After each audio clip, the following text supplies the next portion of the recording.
In those 4,650 hours, we have got to visit our grandchildren for a total of 12 hours and 20 minutes.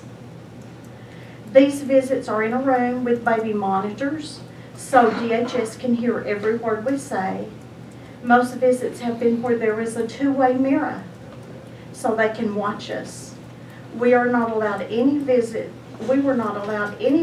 until we hired an attorney. Since then, we have been allowed supervised visits only during the parents' visitation time. We were told we could visit the last 15 minutes of the parents' visits, but the mother intervened for us, and some days we have got to stay the whole 2 hours of the visits. We are scheduled for 2 hours every 2 weeks. One visit was completely canceled because the mom was sick, so no one got to visit the children. The dad, the grandparents, another sibling, we were all cut off. There have been times when other people chose to visit our grandchildren and rooted in on our time. They would go visit the grandchildren, and so they were late to our visits. We only get 2 hours.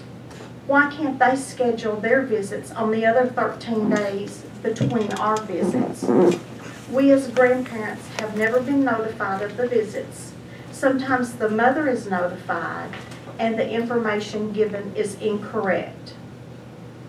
The week before school started last August, the mother contacted DHS and asked if the visits would continue to be the same when school started, because our visits were scheduled from 1 to 3 o'clock on Mondays. We knew our next visit with the children would be on the very first day of school. She told us the visit would be as scheduled. We were at the DHS office before 1 o'clock, but the children didn't show up. After a period of time and fussing with the DHS office in Garland County, phone calls were made to the Malvern DHS office, and we found out that the caseworker was off on the Thursday and Friday before this Monday. And on Monday morning, she had a meeting. So she didn't have time to contact us before 1 o'clock to tell us that our meeting time had been changed with the children. On this past Monday, December the 7th, we were on our way to the visitation. And at 3:58 p.m., I received a text from the DHS worker stating that the visitation was changed from Garland County DHS to the Hot Spring County DHS office.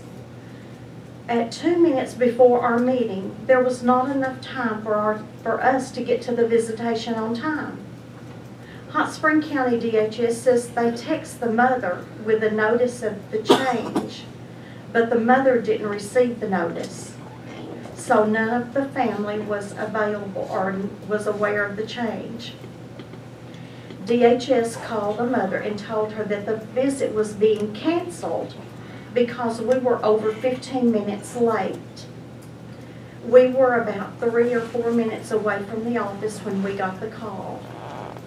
After arriving and trying to reason with DHS that we weren't aware of the changes, DHS could not prove whether the mother had received the notice or not about the location change, so they decided at 4:40 to let us visit the children who were already in the building on site. Also at the December 7th meeting, the children said they were told they were not getting to go home. And also that we as grandparents could not adopt them because we're too old. When this was said, the caseworker came in and told us we could not discuss adoption with our grandchildren. Everyone involved seems to be able to talk to them about adoption and anything else they choose, but that we as family cannot talk about any of their issues or their concerns. The children were doing fine until they were isolated from their family.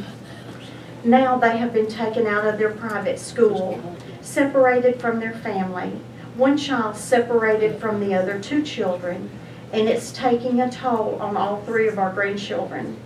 The children have been separated because the 12-year-old was acting out and hurt himself. He has been placed in 2 different behavior centers. The one he is in now, he is there for a 3 to 6 month program. And by the way, these children have lived in my home at times, and I have never had issues that warranted being sent away anywhere. They have always been polite and respectful to us, and we have had no issues with these children. These DHS workers are rude, they are dishonest, they are deceiving, and they premeditate their destruction for families. My heart aches for our grandchildren and for the many children across our state and nation who are being torn away from their families and the ones that love them. DHS has overstepped their boundaries under the facade of protecting the children. Who are they protecting the children from? Their God-given families? There is no DHS worker anywhere in this world that loves my grandchildren more than I do, or will care for them like I will. We are not perfect, but we have lots of love to give to our grandchildren, and they are starving to death for it. We want to be a part of their lives. We want them to be all they can be in life. There are many other things I could share with you today, but because of the love I have for our grandchildren, I want to protect them from any more traumas that could be inflicted by the powerful DHS. I will hold many of my thoughts and concerns. Thanks again for letting me share a small part of my story today. Thank you.